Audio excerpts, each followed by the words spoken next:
प्रिय छात्रों नमस्कार। आप सभी का ओम ए टू जेड क्लासेस में स्वागत है। आज हम कक्षा 10 गणित प्रश्नावली 1.1 का प्रश्न संख्या 6 हल करेंगे। इसके पहले वाले वीडियो में प्रश्न संख्या 1 से 5 तक हल किया जा चुका है, तो आज हम प्रश्न संख्या 6 हल करेंगे। यह प्रश्न बहुत ही रुचिपूर्ण है और महत्वपूर्ण भी है। प्रश्न इस तरह है, व्याख्या कीजिए कि 7 × 11 × 13 + 13 और 7 × 6 × 5 × 4 × 3 × 2 × 1 + 5 भाज्य संख्याएं क्यों हैं। तो यहाँ पर हमें ये बताया गया है कि ये संख्याएं भाज्य हैं, सिर्फ कारण बताना है कि क्यों हैं।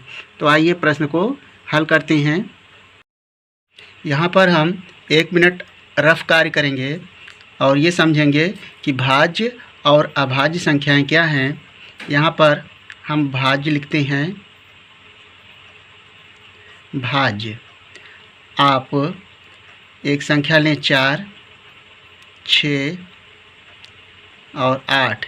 यहाँ पर देखें, भाज्य संख्याओं का जो गुणज होगा 2 से अधिक होगा।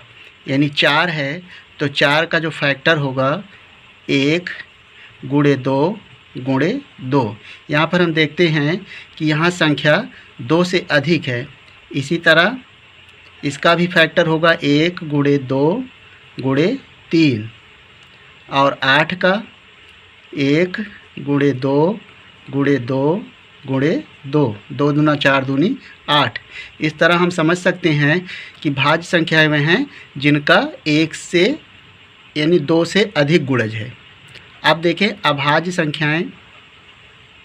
अभाज्य संख्या,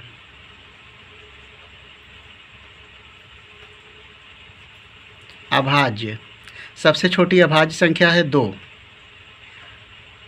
अब 2 का हम अगर फैक्टर करें तो 1 और वह स्वयं संख्या ही होगी।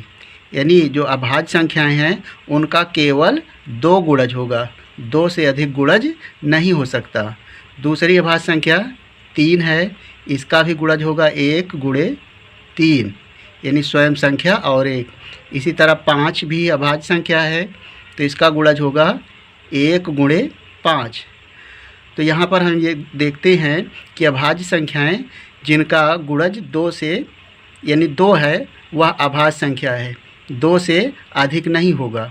और भाज्य संख्याएं वे हैं जिनका 2 से अधिक गुणज होगा। तो हमें जो क्वेश्चन दिया है, यदि हम ये दिखा दें कि वे संख्याएं हैं जिनका 2 से अधिक गुणज है तब भाज्य संख्याएं होंगी। तो यहाँ पर अब क्वेश्चन हल करते हैं।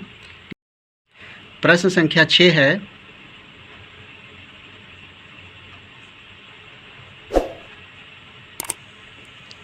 ये हमारा इतना रफ कार्य है, केवल समझने के लिए है। यहाँ पर हमें जो संख्या दी है, प्रथम संख्या यानी फर्स्ट संख्या है 7 × 11 × 13 + 13। यहाँ पर हम देखते हैं कि 2 से अधिक गुणज है, लेकिन +13 यानी इस संख्या में +13 जुड़ा हुआ है। इस कारण से हमें इसे सरल करना होगा। उसके बाद इसे गुणज की संख्या देखना होगा कि 2 से अधिक है या कम। तो सबसे पहले यहाँ पर हम इसे सरल करते हैं। देखें यहाँ पर 2 पद है, 7 × 11 × 13 ये एक पद हुआ और +13 ये दूसरा पद है। दोनों पदों में उभयनिष्ठ संख्या 13 है। हम 13 कॉमन ले लें, तो 13 कॉमन लेते हैं तो बचेगा 7 × 11 और 13 से भाग करेंगे प्रत्येक पद में तो यहाँ पर 1 होगा और 13 एकन्नम 13, 1 बचेगा। इस तरह 13 और 7 का गुणा 11 में करेंगे, 11 × 7 = 77 + 1 तो हो जाएगा 13 × 77 में 1 जोड़ें तो हो जाएगा 78। अब यहाँ पर 78 का भी फैक्टर कर सकते हैं और चाहें तो साथ में 1 लिख लें। तो यहाँ पर हम देखते हैं कि दी गई संख्या का 2 से अधिक गुणज है, तो यह संख्या क्या है? भाज्य है। लिखेंगे अतः संख्या भाज्य है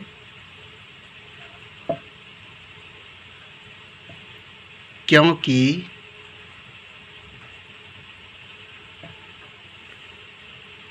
संख्या में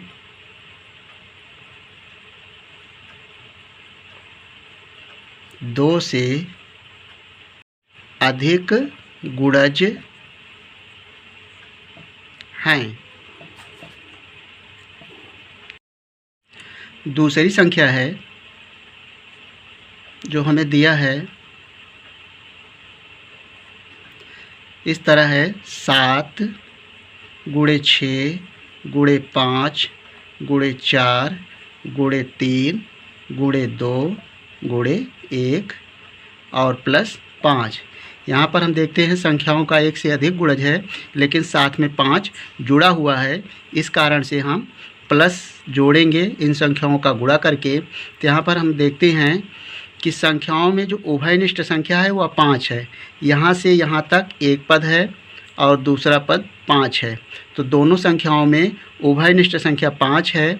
हम 5 पहले कॉमन लेंगे, तो 5 कॉमन लेने के पश्चात बची हुई संख्या को लिखेंगे। बचेगा 7 गुणे 6, 5 हमने कॉमन लिया है तो बचेगा संख्या 4 और 3 गुणे 2 गुणे 1 और 5 से भाग करें 1 होगा बराबर, इसे सरल करें तो 5 और 7 का गुणा 6 में करें, 7 छंग 42 और 4 3 12, 12 दूना 24 एकन्नम 24 प्लस 1। अब देखें 42 और 24 को गुणा कर लेना है, तो यहाँ पर रफ कार्य थोड़ा ये कर लेते हैं। 42 को 24 से गुणा कर लें इस तरह, 4 दूनी 8, 4 चौक 16, 2 दूना 4 और 2 चौको 8, इनको जोड़ लें तो हो जाएगा 8, 6 4 10 और हो जाएगा 8 1 9 और 9 में 1 जोड़ें तो हो जाएगा 10 और हमें 1 जोड़ना भी है तो हो जाएगा 1009 यानी 1009, तो हो जाएगा 5 गुणे 1009। और साथ में ये 2 संख्या है, एक हम सभी संख्याओं के साथ लिख सकते हैं। तो यहाँ पर हम देखते हैं कि दी गई संख्या में 1 से अधिक गुणज हैं, यानी 2 से संख्या में अधिक गुणज होने के कारण यह संख्या भाज्य है। तो यहाँ पर लिखेंगे अतः संख्या भाज्य है क्योंकि 2 से अधिक गुणज हैं, यानी भाज्य संख्या में 2 से अधिक गुणज हैं, इस कारण से यह संख्या भाज्य है। और हमें कारण बताना था, तो हमने कारण बताया कि दी हुई संख्या में यदि 2 से अधिक गुणज हैं तो वह संख्या भाज्य है अथवा अभाज्य। तो यहाँ पर ये संख्याएं दोनों भाज्य हैं, हमें यही कारण देना था, तो इसका ये आंसर आया। तो इस तरह से प्रश्न संख्या 6 को बड़ी आसानी से हल कर लिया गया। यह प्रश्न बहुत ही महत्वपूर्ण है। अगर आपको यह वीडियो पसंद आया हो तो वीडियो को लाइक कर लें और दोस्तों के साथ शेयर कर लें। वीडियो देखने के लिए धन्यवाद।